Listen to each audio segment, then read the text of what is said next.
Black History Month mean to you, and why do you believe it's important to commemorate it?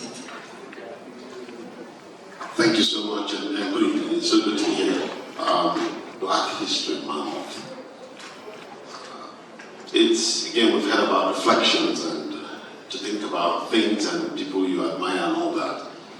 I think I'm one of those that push back on Black History Month. It's important to have it, but for me, Black History Month is every day, actually. And, you know, I don't wait for February to celebrate. And if you ask me why, I always say that there's a lot of excellence around you. What we don't do is to acknowledge those things that are good in the Black community. And we should do that often now. If we don't write our history, nobody will write it for us. And the way we do it is to at least give each other, not just five, but encourage people, find opportunities to mentor people, to see others move ahead of you, because when people move ahead of you, actually, you get better.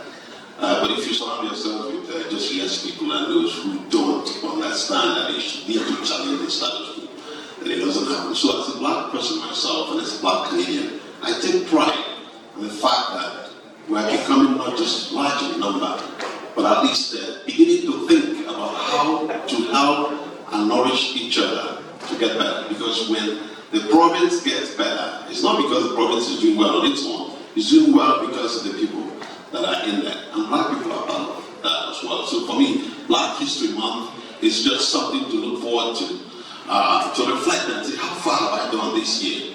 And how far am I going to do? To think futuristic again, to say, this is a checkpoint for me, to say, what else can I do to advance the Black community? Thank you. Thank you.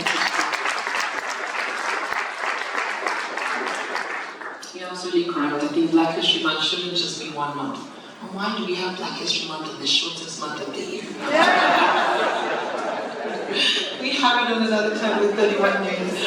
But you're absolutely correct in that we should definitely be looking at what we can do to be better, do better, and really support the Black community. And so the next question is to Chief. So, who would you say is a significant figure in Black history that inspires you? And what qualities or achievements make them stand out to you? Thank you all. I'm so glad to be here. It's such an honor to be here. For me, Violet King. I'm a lawyer, and Violet King is the first Black lawyer, female lawyer in Alberta, and the first Black lawyer in Alberta, and the first female Black lawyer in Canada.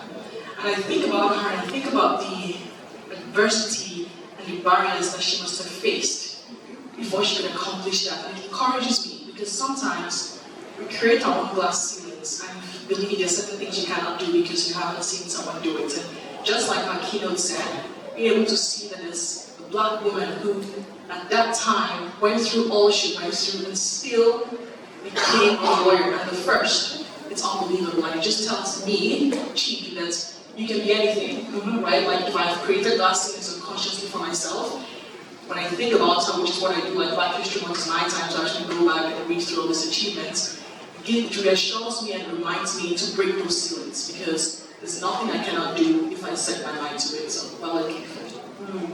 That's true. One of the things I tell my children, I have 5-year-old twins, and so I tell them that there's nothing you cannot do if you don't put your mind to it, so it's important. So thank you very much for that contribution, Chief. And the next question is to John Cornish. And so, can you identify a pivotal moment or event in Black Canadian history that holds particular significance for you, and why did you choose this event? Anyone remember the name Donovan Bailey? Yeah. Right? And so, I saw Michael Schumacher, Wayne Gretzky, Mark Luther win Canada's top athlete. I was like, cool, that's cool. Then I saw Donovan Bailey win the 100 at Atlanta in 1996, and then the U.S. was like, he's not the fastest man on the planet, this other guy is. And then Donovan Bailey raced him in the 150 race, it was Michael Johnson, and the other guy pulled up lane. After that, Donovan Bailey was selected as Canada's top athlete. So I see all these other people that don't necessarily look like me, and then I see Donovan Bailey. And with the Calgary Black Chamber, she was actually one of the first people that agreed to come and share with us. And opportunity to interview Don Bailey. And I think, he went through his own things, but actually he was recently selected as an Order of Canada recipient. And we had submitted a letter on behalf of the Calgary Black Chambers in support of that thing. So, I think Don Bailey in 1996, cleaned up that, you guys remember Ben Johnson? You don't want to talk about Ben Johnson?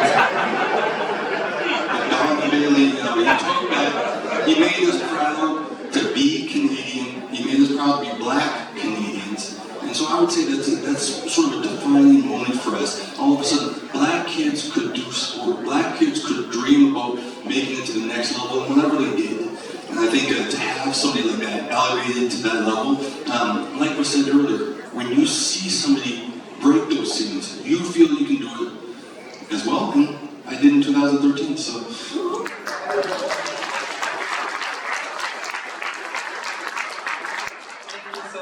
I think you spoke a lot there about the importance of representation, and so thank you for that. And I'm whizzing through the questions because I know that we are really short on time, and so my apologies for that. But the next question is to Margaret. And so Margaret, reflecting on the historical challenges faced by Black individuals in Canada, to what extent do you think representation remains a concern for Black Albertans or Black Canadians today? That's a great question. I often say we're not a monolith group, we're actually a melting pot. We come from different places, we arrived, whether it was plane, railroad, maybe you walked across the border. We're very diverse. It's very critical that we have representation across Black culture.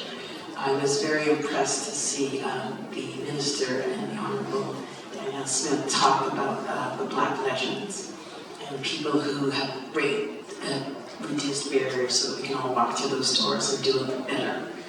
But there's still more to be done, and I'm so grateful, and I give you the UCP their flowers for continuing to open up spaces for everyone so all voices can be heard. It is important. It is important for the future. When I look around this room, I see immigrants and first-generation Canadians. Maybe perhaps 30 years from now, there'll only be Black Canadians in this room. And so we need to develop policies and make laws and different opportunities so that everyone feels welcome in the province of Alberta as we move forward. So that's what I see in the future. Thank you. For all of us. Thanks very much.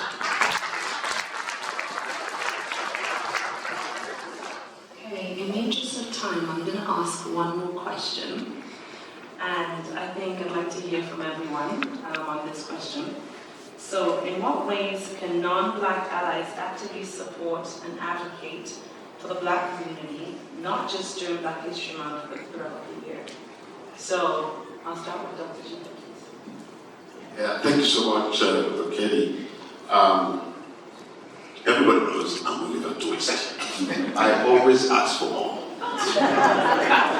And Premier is here, a good ally to the Black community. Please give it up for her. We've been pushing for the Black Advisory Council for a long time, and the Premier has made good on her promise. Thank you so much for doing this. For the Premier, I'm here again asking.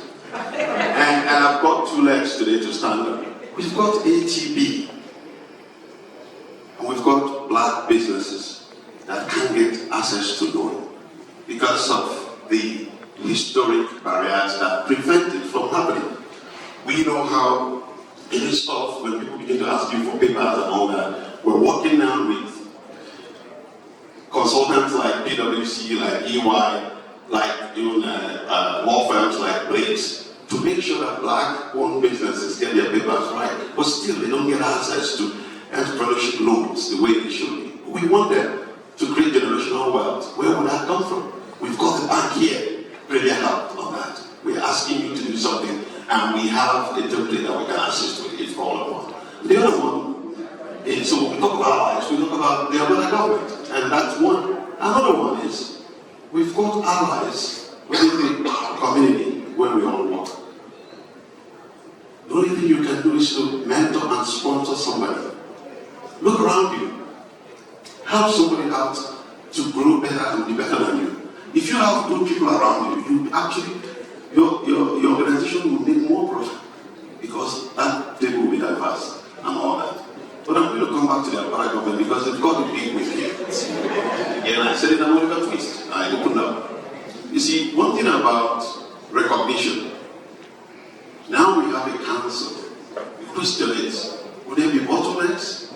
Are they going to succeed?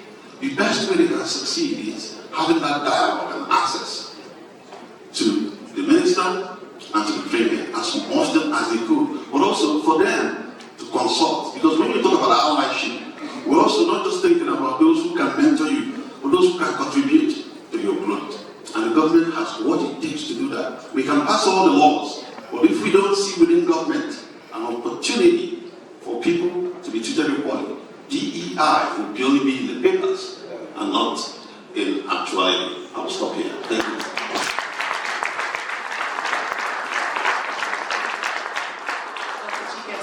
The Black is agreeing, he's clicking his fingers.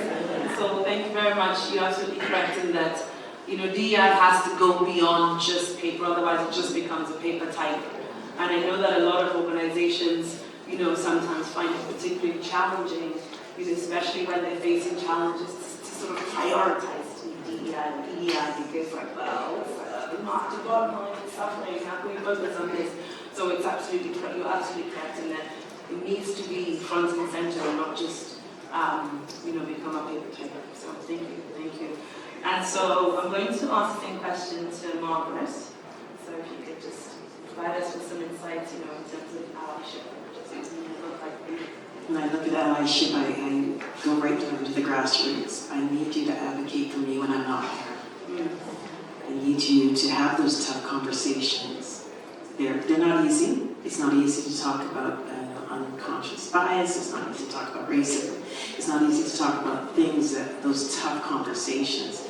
But in order to move the needle forward, in order to make representation real, to make those opportunities available, we have to have those conversations. What stops Black businesses from succeeding?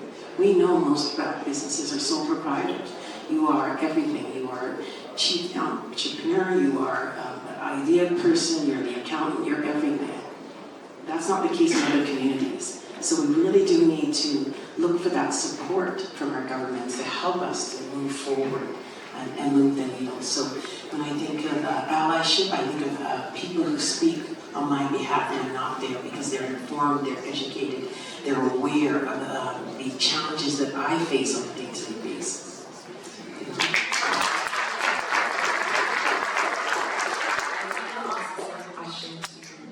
Panel, but I'm going to switch it up a little bit. So I'm going to ask one question to John and to G. So that question is, how do you believe we can elevate and celebrate the diverse voices and accomplishments of the Black community in a way that promotes a much deeper understanding of Black history and its relevance in contemporary society? John, can I take that first? No. I'm excited for the last one. I'm going to answer the last one, then I'll get to the next one. Talk about allies. Would all the white people put their hands up, please? All the non-Black people put their hands up. Keep them up. Let's give them a round of applause.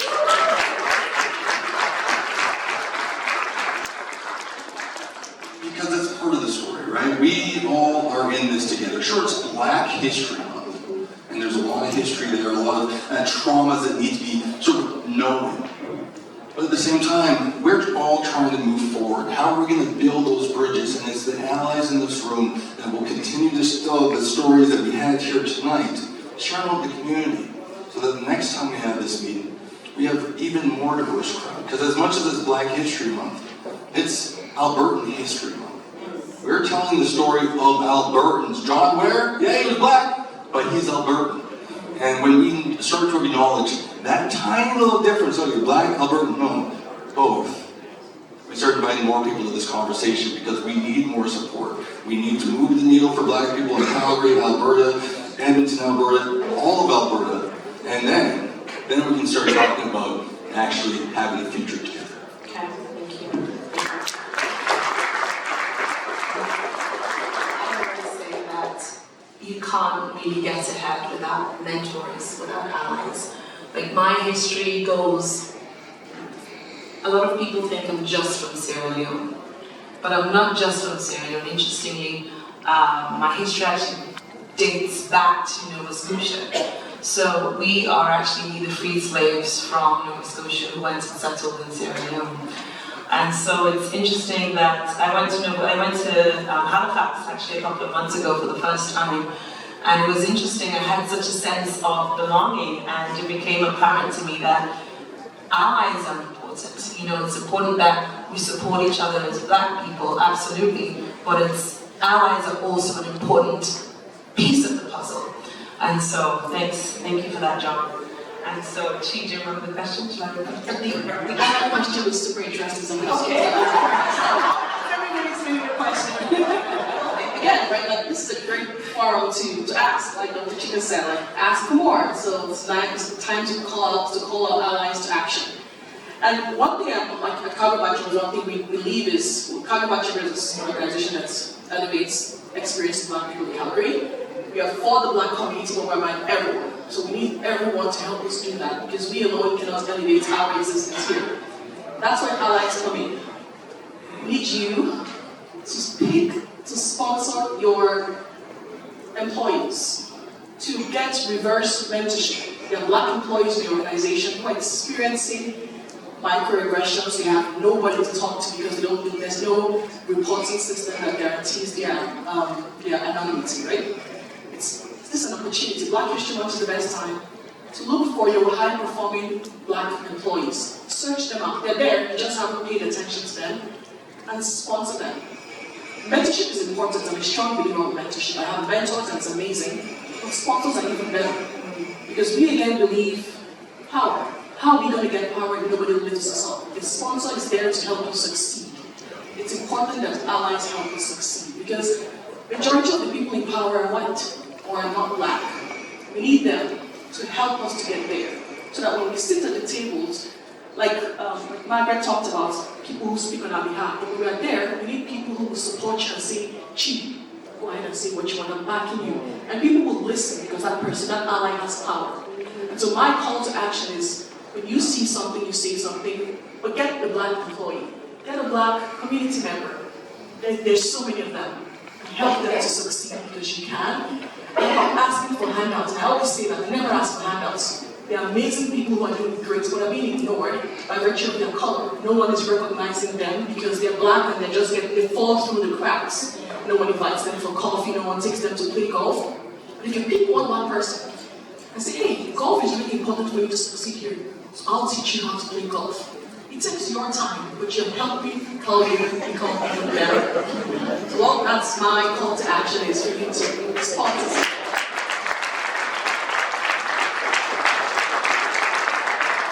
I think that was wonderful. Thank you very much. I'm being sort of asked to wrap it up. So thank you very much to John, Dr. Chika, Margaret, and Chi. Give them all a round of applause.